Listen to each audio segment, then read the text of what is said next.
Like there was a time when I broke in and it was just me in a room, period, out. And then as things got sort of carried away, then you just start having to bring in good, talented people. And to me, it's like putting together a team to win the championship, right? You got to just go and find talent. And if you find talent, they're going to make you look good every day. So not only is that what Brian does for us, but I've got dozens and dozens of people on both sides. So they're the unheralded heroes, really.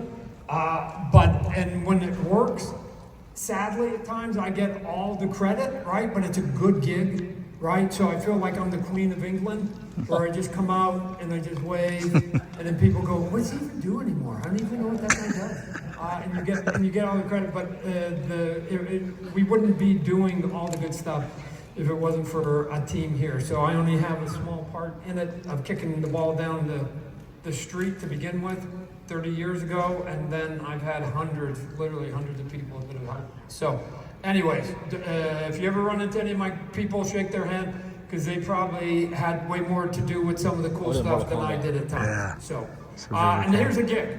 Brian does I'm a sports guy. So Brian is going to do the play-by-play, and then I do the color commentary. Nice. Right? So I just add a little bit of flavor to what it is that we're looking at, and hopefully you guys enjoy it. And then we're going to do a couple questions from this movie today, but I want to let you know that DC Multiverse, Superpowers, DC Direct, all of our brands will be covering Superman the movie. So stay tuned. You're going to see a lot more in the coming weeks ahead. So just a sneak peek there and a tease. We'll see you in San Diego with a lot of stuff. I think at that point. Whoa, nice.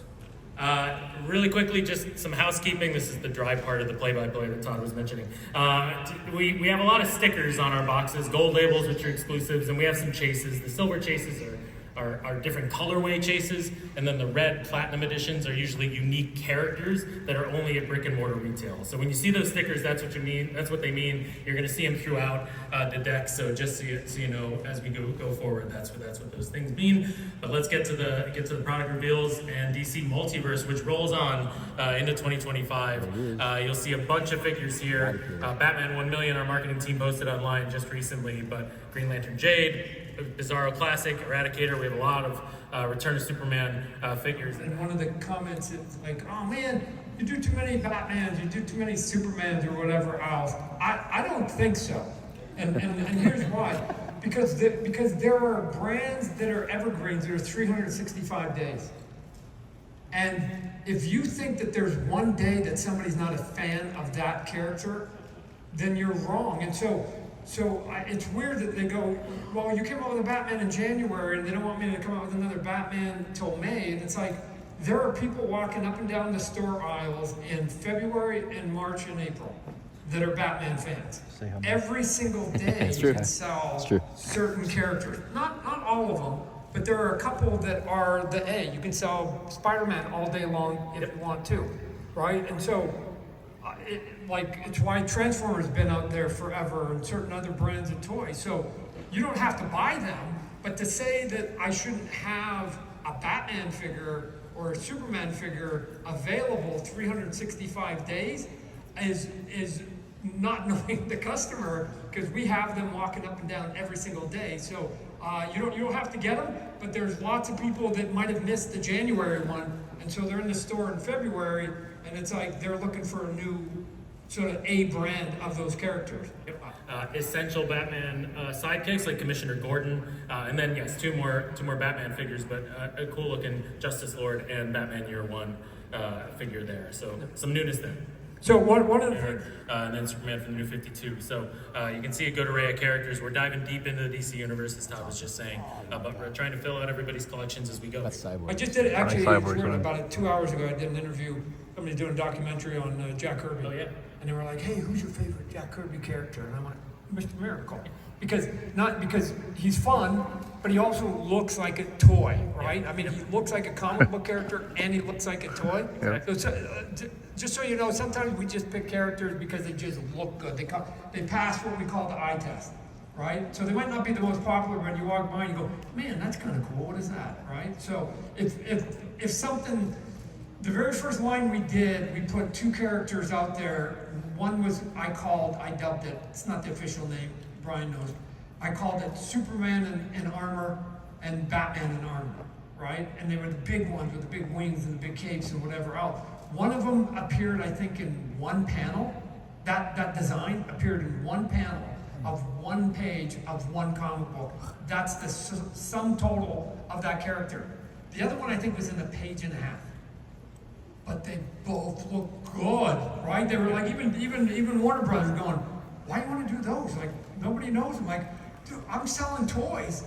That's a cool looking toy. It's big. The wings are gonna be big. It's gonna be a ton of plastic. Never underestimate plastic. You can always sell plastic. And they went, yeah, okay, fine. They were two bestsellers, right? I remember that first Batman Hazmat Suit was the first one. Yeah. Sure. What do you call them? Batman Hazmat Suit was the blue and black and red one, right? Yeah, right. Batman in armor, Superman in armor. Strange Batman Year 2 from Todd's run at DC there, and Deadshot, a long-awaited figure we've been waiting to get to for quite some time. Beyond that, we've got Hawkgirl coming, Red Lantern, Guy Gardner, Mr. Terrific. Those are those red Platinum Edition chases I was talking about. And then A Strange Lives of Superman with the lion head, the Superman head, and the alien head. So really filling out that universe for everyone. I'm telling you, these are these cool, goofy, retro, you have to Google these cover kind of ones. But we can get away with it because if we do like a limited amount of each one of them, then we're not putting them out on the shelf, and then the retailers go, hey, it's not very popular.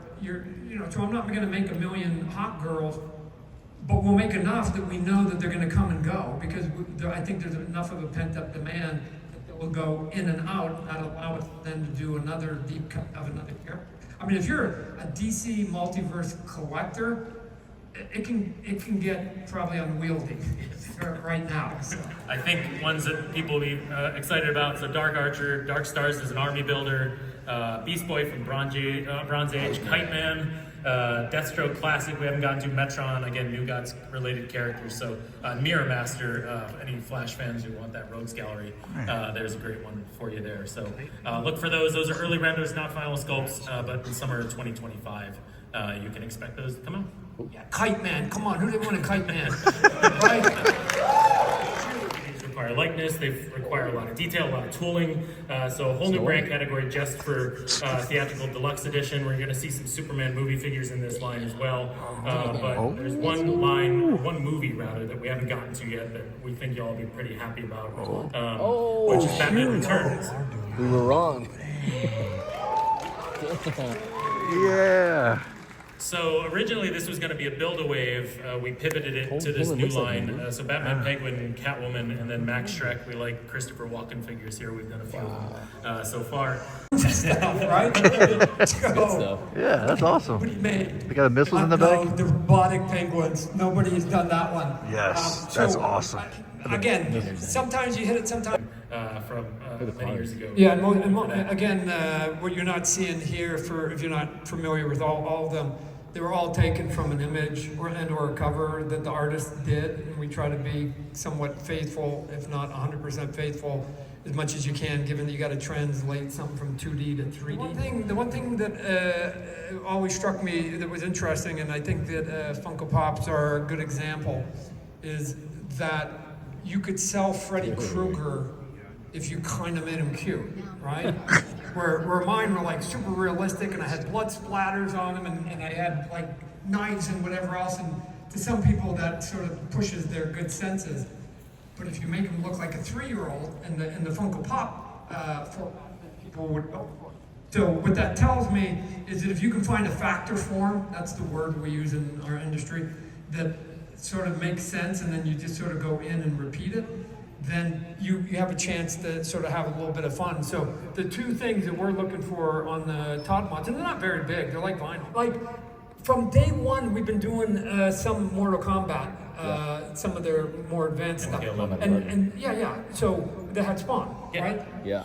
But the whole time we were talking to him, it's like, can we ever do the first stuff? Can we ever do the classic? Can we ever do the classic? Can we ever do the classic? We've been asking since the very beginning. And then people we finally get it. And people going, oh man, this is great. Like some of you clapping and whatever. I was like, No, duh. Because why wouldn't you, if people are buying Mortal Kombat 11, why wouldn't they buy Mortal Kombat 1? Because that's what started it, right? Like every brand, why wouldn't you go to the beginning of every big brand? So it's like, Todd, you're a genius. What? We're just doing the shit that works at the beginning. So we've got, at Toy Fair, we only have paint masters, so they look really stiff and kind of locked in as paint masters typically do, but we've got some deco samples. Todd, they're over here if you want to. Oh yeah. Here they go. You can see the posability. So we're going to release them as single figures. Todd, over here. But this way. also we're going to release them Todd, in baby. battle packs, right? Because that's what you do in Mortal Kombat, you fight people. So in the battle packs, you're going to get a variety of accessories. Melina, obviously, where she's going to be out in the first wave with some of the greatest Marvel covers and artists. Todd included, of course. Here you're seeing the next wave here. Yes, please. To be hitting stores really soon. Todd, you've got Spider-Man from Marvel Tales 223 there. Deadpool, Iron Man from John Romita Jr. You got that one. Venom. Not So that really one. great Not the assortment platinum here. edition. These all come with backdrops to recreate the cover. Oh, it's metallic. For in an effort to be kind of a cleaner display on the slide here, we took those out, but that Punisher those will one, come with Carlos. backdrops as well. And then on the 1/10 scale side, we've probably got have the cool- a full oh, array of yeah, things beast. here. So Mark doing that Hamill Carnage Spider-Man, cover? got a Fantastic Did you do that Four one? movie this summer, so we've got Look a thing here. We've been slowly want that chipping Carnage away one at Jim so Lee's X-Men bad. #1 cover, so Beast is And the next, Beast, too. Oh, installment my there, gosh. Carnage. So look for those this spring, and then a sneak peek to what's coming. this Can summer. I Yep. jump in here for just a second, Brian? what? One of the other things too that we've shifted away This way, from Todd. when we first did the Marvel collectibles here, Dude, we thought we could pull off That this one's sort sick, of dude. illustrative look I when know, we the did Carnage these is black lines fantastic, and dude. whatever. Oh, that's- I thought it was a worthy experiment, and like, some you of it pre-order was that one? kind of hit and miss, but I was never really sort of satisfied with it, right? And so at some point I just went, guys, let's stop it, right? If we can't nail it out of the gate, then let's just go what we know we can nail. And so, right? Right. And it's won't be able true to see with some of the figures we have that are actually shooting it. We can only do so much with the webbing. We're still talking about maybe we've got to make it out of wire and then let it so people can then bend it on their own, a little bit like a wire cape or something. So we're going to keep playing with all of that, but. The only piece on here that we had a conversation about was we put all the spiders in it, and I said, nah, take the spiders off the netting and most of them off him personally. We only got a Because few on his if we head and don't his get hand. it right, and you can't really make them as small as I wanted to, so I thought that they would look more like giant slugs all over the place, and I just went, if we're not going to get it, then let's just peel most of them off on it. But This is the first time seeing those it? are the sort of Yeah, odd sick. conversations we're always How many having. Spider-Mans does he have now? You know, how much black do you want in the leg? 13, 11, Yeah, 13. something like I think it was that. 13, yeah. And we did that as one of the covers. Oddly, I love you, Todd. I still own that black cover. really? I have the original webbing's artwork different. for that. I sold that other one. I wish I color? had. But because I sold it, Kinda purple. so you guys know, that first cover, the original artwork, I sold it for, I think, like $1,500-$1,800 of used hockey cards, right? Because I'm Canadian, right? And I thought I was ripping the guy off, right? And then he put it in an auction a few years back, and he got $410,000. No. And so I don't even have the hockey cards. And my daughter, I told her, my daughter, like, he put that cover and another cover into the auction. He got about $400,000 for that cover, and then he put in the last issue I did of Amazing Spider-Man cover where he's punching the Hulk, and that one got $660,000. Right? And again, I traded that for $1,500 a hockey card. So he gave me $3,000 So hockey card, got $1 million back. And then my daughter read the headline, and this is the darndest thing about the internet. Like, even when you're trying to not get information to your kids, it still gets there. So she comes running downstairs, like going, "Oh man, Dad, best day ever! I just saw this headline. Oh, cool! This is great. I get to go to the college of my choosing, right?" And then my wife went, Kate is our daughter. Kate, ask your dad if he got the money from that auction. If the answer is no, ask him what he traded those for. And once you ask him what he traded them for, ask him how much he traded for, and then ask him For if hockey he has cards, any right? of that shit left. That's Right? hockey. And so by Canada. the What time do you say? it went through, it was like, I was like the dumbest dad at that point. So, but I told her I still have all my Spawn stuff, so don't worry Good. about it. And I have that black cover, so we're good. And then 2 new figures we have coming. Todd, you can speak to these. we saw those. We have Robot War Yeah. Spawn, which was revealed, maybe 20 years ago, I think, and then got stalled in production, but it's coming out now. 20 And then, years ago. The Deviant from your new book, Rat City. So, On IGN a couple months ago. Oh, So that's really cool. excited. This is the tip of the iceberg, Todd. We get to do everything from the long history of those books. And excited to bring those into 5-inch scale, right? So. yeah, so I think so. And they would keep giving me these like 1940s, 1950s, 1960s inkers, and they would sort of bring it back to this generic look. And if you look at like my run on the Hulk, you're gonna see that like almost every issue was a different inker. It was frustrating that every one was like, I didn't even know who was gonna be on the book. And so I finally get to the point, because, and I don't know what time we got, because I got lots to say in my life, right? Right? Oh, 20, I'm gonna have to go quick, but anyways, let me just show you, like, here's why I had to become an inker. Because I would draw like speed lines, and I'd make them go like this way. And then the inker would come in at times and go, oh, Todd must have meant this way. And they would literally ink the lines going this way, right? Now, let me tell you, my version of the lines going this way and they're going this way, we're about equal. Visually, they were about equal. That wasn't what bugged me. I'm gonna tell you what bugged me. If I wanted fucking lines going that way, I would have drawn fucking lines going that way, right? Yeah. I didn't draw lines going this way.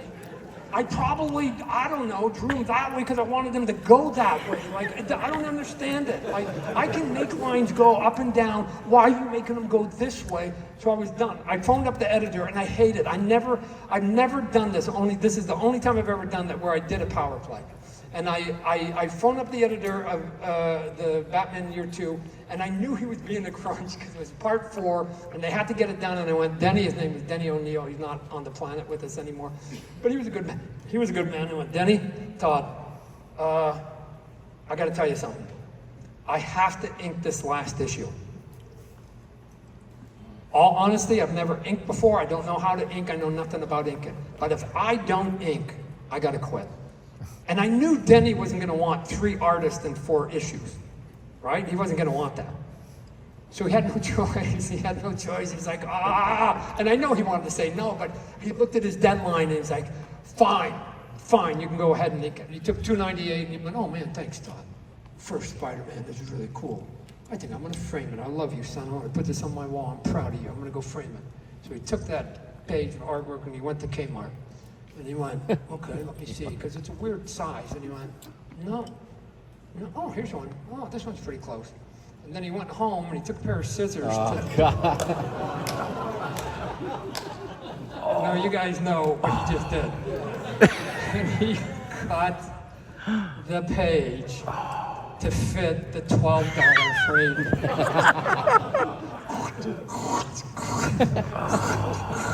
So, if you ever see the original artwork of 298 in the wild, and I have it, because I took it back from my dad before he cut any more of it, and it never goes up for sale, and there's no border around it because my dad cut it, right? So to fit the $12 Kmart frame, because that's how proud he was. So he took about $100,000 of value out in that one move there. Jeez. But we ended up moving the black costume off. The black costume they wanted to keep. I did a design called Venom. We didn't have the name at the time. I just created the look of him. And then I gave the look. They got it approved up above. David McFarlane, the writer, then said, "Hey, I'm going to make it Eddie Brock." Okay, cool, whatever. I didn't know it was a human, and we kept him. And then Venom became this guy that was like every time he came back, like a couple of these. We got more and more mail. And people were like digging this new character. And it was like, oh, cool. And I thought that we needed like another big villain in Marvel because all the big villains Magneto and Doc Ock and Doctor Doom, they were all from the 60s. And it's like, when is there going to be sort of a new modern villain? So he ends up being this big, giant, happy accident for no other reason other than I didn't want to draw a black costume. And I keep wondering if like somebody else with less confidence and less sort of like bravado than me walked in. If somebody said, hey, you get to draw Amazing Spider-Man, but you got to just draw. I think 99% of people would have said, yes, sir. Right? It's not the average person who goes, oh yeah, I'll take over the #1 book you have here, except here's my rules and conditions, right? I just wanted to draw Spider-Man. It was that simple, and we got there. So what else we got? Eventually they gave me my own Spider-Man book of the day I quit. That's the page. And they said, you can't put a sword in somebody's eye. You have to pull it out.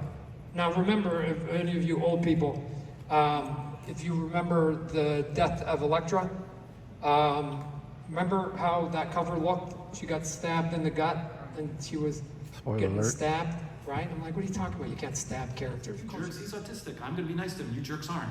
And okay, it's fine to, call people out on what they did, but it's also fine to just do it and not make a big thing out of it. So if you're a creator, consider which version that you want to do. You can do either one. There's no problem with either one. I just think that both are great. So now I want to throw over, the ones that I've been talking about have been comic books largely aimed at older readers, but plenty of autistic characters appeared in comics for younger readers. And Eleanor's going to talk to us about Emma from Jade Street Protection Services. Emma, can you tell us, Eleanor, can you tell us a little bit about Jade Street? Well, Jade Street Protection Services is a comic book series started in 2020 about a high school for girls with magical powers. And the plot of the story is about some of these high school girls trying to solve the mystery of one of their teachers giving magic to a non-magical guy. Boo, shouldn't do that. The scene stuff, both good, bad, and indifferent, and essentially do sort of a public podcast, right? You guys are the audience. Jim and I are just going to sit here. My theory is, and hopefully Jim will go for it, is the theme to me is X, right? And given that he set that record for X-Men, it's actually good. And so here's why I say X. Because if you take the bottom of an X, that's the furthest two people, in this case, Jim and I, are apart from each other. This is, and we'll talk about it, the beginning of our careers, right? Jim is starting, I don't know where he's living or why he wants to get into comic books, we'll get into it.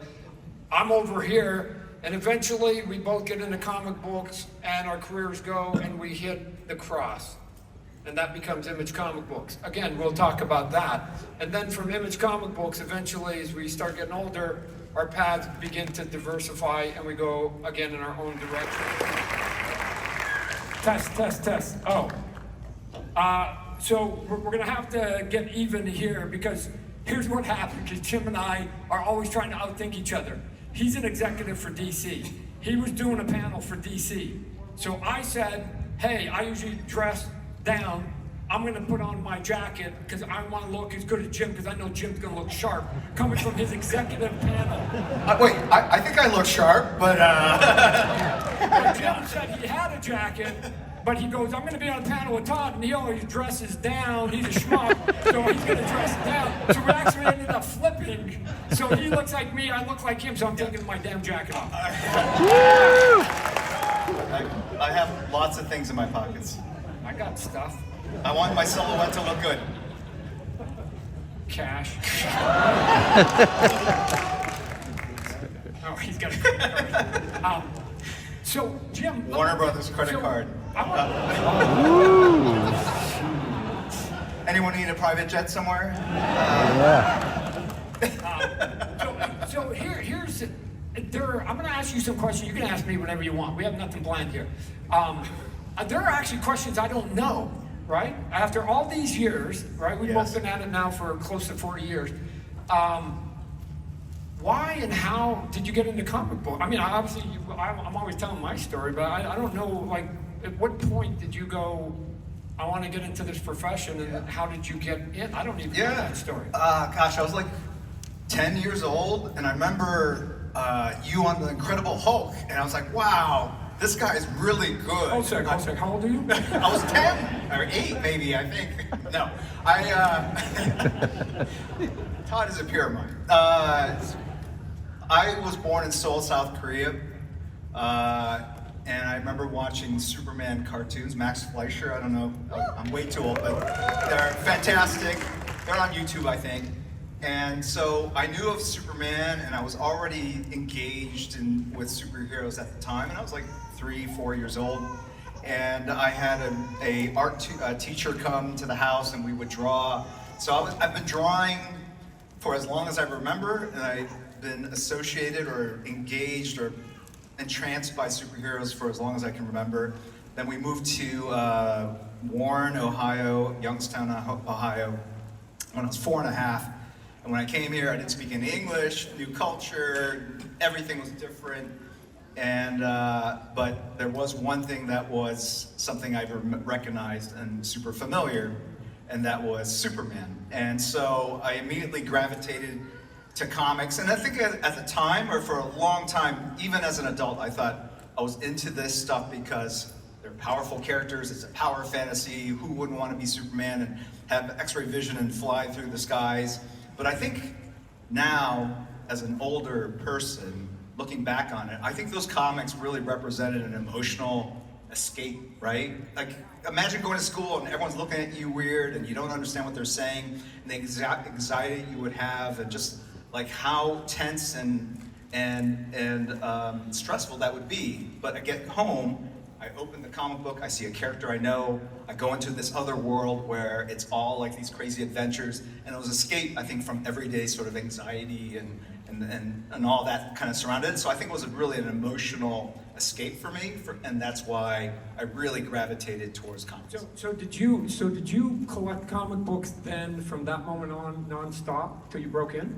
No, so my parents hated comic books, which was an impediment. But I remember back then, you go to the barber, and they would have a pile of comics on the table to kind of keep the Oh kids. yeah, that's right. Yeah, and I remember it was an issue of Tarzan, him fighting a cheetah, and I tried to find that comic book, but there's almost every third Tarzan comic, he's fighting a cheetah. But I remember that image itself, and then again, I didn't have an allowance.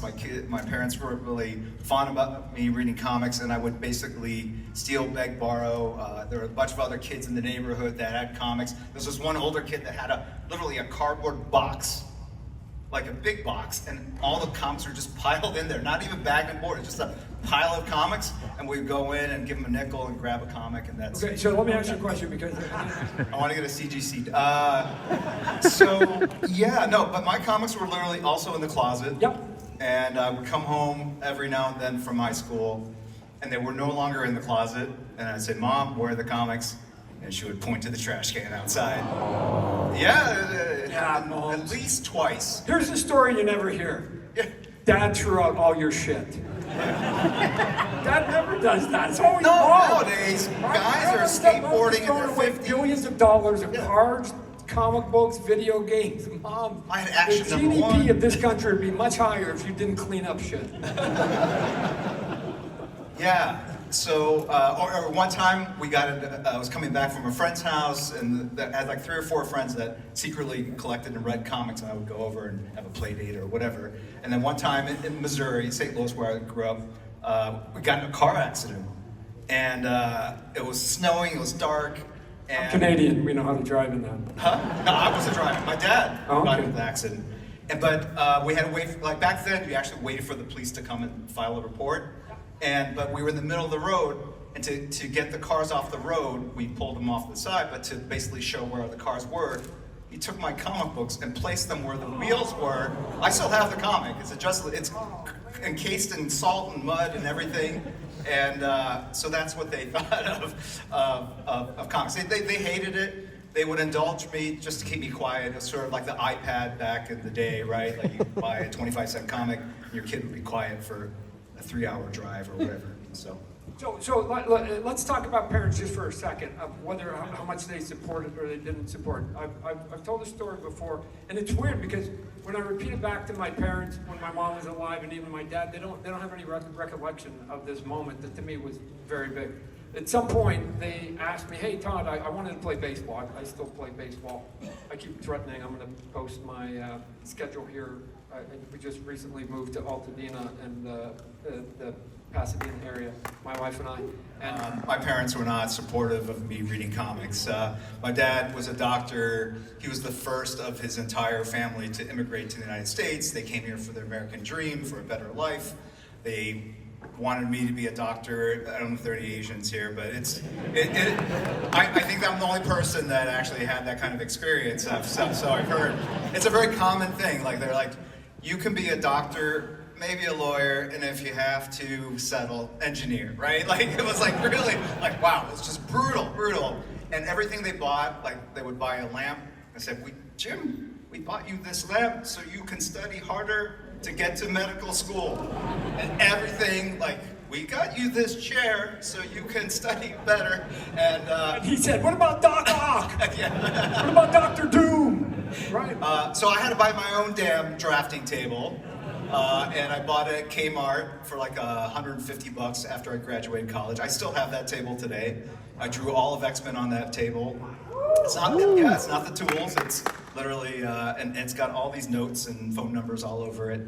No, they just really did not understand that anyone can make a living drawing pictures. And I think that was the big fear, is that, you know, everyone thinks about an artist and it's the stereotypical starving artist, and they just did not. That's not why they came to America, ultimately, and so they were not happy. And after I graduated from college, you know, we just had this really horrendous fight. I've never had a fight with my parents like that, where we were sort of screaming at each other, yelling. It was really brutal. I ultimately stormed out of the house. I was 18, 20, 21. And but we lived in the suburbs. There was, I don't know where, halfway down the street, I was like, where the hell am I walking to? Like the Greyhound bus terminal was like, 10 miles away. It was like in the middle of nowhere in Missouri. But my dad, to his credit, ran out of the house after me, and he saw how, really passionate I was about this dream. And he said, look, come back in, come back in the house. And at that moment, I think they understood that this is something I really wanted to do, and they gave me sort of the time and space to pursue this passion. And I basically told them, look, I'm going to take 1 year off from college. I was pre-med in college, so I took my MCATs, organic chemistry, all that kind of stuff. I had recommendations from my professors, so I was all ready to go. I could apply at any moment. I said, look, they'll hold the records at the university. And if this doesn't work out in a year, I will go to medical school and go save people's lives, whatever, like whatever. Brain surgery. Like to draw the help humanity, like whatever, if I have to. So yeah. Anyway, so I was in St. Louis. I was mailing in samples. I got a lot of rejection letters, which I've shared online, and rightly so. The work wasn't very good. Right. I got tons. Yeah. They were right. In hindsight, they were absolutely right. Yeah. And then there was one guy in St. Louis that I met at a comic book shop who had broken in, a guy named Rick Burkett. He had done a lot of the Batman Adventures comics. And he said, like, you're wasting your time with these mail samples. You got to go and meet the editors in person. So I said, okay, all right. And back then, there's no way to Google any of this stuff, right? So I just assumed you went to a Comic-Con. So I flipped through a comic. There was a convention in New York City that I saw. My roommates from college were working on Wall Street at the time, and I said, look, can I crash at your place? I bought a ticket, went to New York with my portfolio, went to a Comic-Con. I was like, whoa, this is crazy, my first Comic-Con. And I was super intimidated. I saw Terry Austin, Dave Cockrum, Bill Sienkiewicz, my art dealer, Al Vermoy, and I just really felt like a fish out of water, and I couldn't even muster up the nerve to kind of show my samples. I showed it to Terry Austin because he was an inker, and I felt like, I sent my less pressure. I sent my samples to Terry too. Yeah, okay. Yeah, so, and he was super sweet. Yeah, and then I saw Archie Goodwin, who was an editor, and I said, oh, I should show it to him, and then I kind of hesitated, and then before I knew it, he was gone. And I felt like, okay, well, at least I got some experience. I got to see what a con was like. I'll be better prepared next time. And then lo and behold, he came back like after like 30 minutes or an hour, and I heard him talking to another colleague of his, and the colleague said like, hey, Archie, I thought you were done for the day. And Archie said, no, I told this guy that I'd come back and look at his samples. And he was like looking around, waiting, like obviously the guy wasn't there. So I'm there with my portfolio, and I go, Mr. Goodwin, since you're waiting, can you take a look at my samples? And then he had that look, which is like, he kind of rolled his eyes like, oh my God, I got trapped into this. Yeah, why did you become an engineer? Yeah, exactly. And, but obviously he knew that I had overheard what he had said, so he was kind of trapped into opening up my samples, my portfolio, looked at the samples, and he was kind of like, oh, this is interesting, you know, do you know what you want to do? And I was like, I hadn't really prepared for that question. I was just kind of stammering or whatever. And he said, look, why don't you come into the offices Monday and we'll talk then. And so that was it. Like, he gave me the invite. And so the whole weekend I was thinking of, you know, those career kind of questions that you might get, like, where do you see yourself in 5 years? What's your biggest strength, your biggest flaw? And all these like interview questions all set up, you know, with answers. And I went in there Monday. Steve Busalata, who's a pro now, I remember he was an intern there. He welcomed me at the door, brought me in. Archie looked at the same samples and said, like, sometimes when you see things at cons, it doesn't look quite the same as when you're out of that experience. And he said, the stuff still looks good. And he basically showed it to Carl Potts, who was another editor, and they gave me a job. They didn't ask me a single question about what I wanted to do or my strengths and weaknesses. And that's what I love about comics. It really, you can come from anywhere, and you can have different degrees of education, whatever. They just care about the work. And the deadline, to some extent. Yeah, the question is, can you get it done? Can you get it done in 20 days? So then they gave me a tryout story, which I did in like a week, like a 6-page tryout story. And then after that, they gave me a fill-in issue of Alpha Flight. Wow. I walk into this cavernous room that looked like a gym. There's Todd at a table and this huge line of fans. And this is from your run on Incredible Hulk. You weren't even on Spider-Man yet. And now you've just done a couple issues of Alpha Flight. And so to me, like, I was like, I had never seen this before. Like, this is a phenomenon. This is a bona fide superstar. And so, it impressed the hell out of me. But not just that, but the way you treated and interacted with the fans. Because, like, the generation of creators before us, I don't know if they were as friendly to fandom as they could have been. But I saw the care and the kindness you showed to the fans. And so to me, in many ways, we're very similar in age, but you were a role model because you had already hit that stride, and I could see the potential of this business if you have the right work and you hit it with the audience, what you could build this into, because it was not something that I had seen before. Yeah, so he's being very kind, but let me stop it.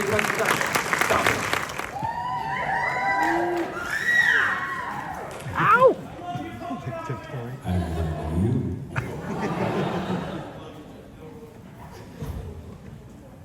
Good afternoon. I didn't even get to give this guy the introduction he deserves. I'll tell you. Go on then, Perry. Oh, I will. How do you get the introduction? I'm Perry Nemiroff from Collider, and it's the greatest. It was the greatest joy to be here with all of you right now, celebrating David Dastmalchian, who not only is one of the most talented on screen, behind the lens of the pen, but also truly one of the kindest and most enthusiastic people I've ever met in this line of work. So thank you for having me today.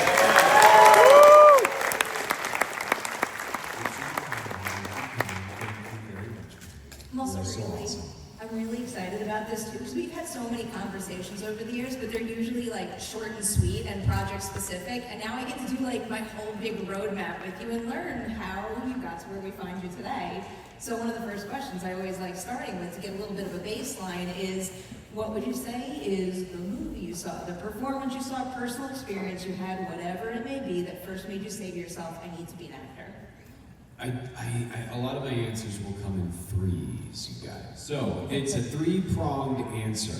The first was a live theater experience at the local high school that my sister was part of the Rep Theater Company, and they were doing a production of Agatha Christie's The Mousetrap. And I remember sitting in the front rows in kindergarten, and it was pitch black in the theater, and you could hear the whistling serial killer, and then a scream of a poor victim.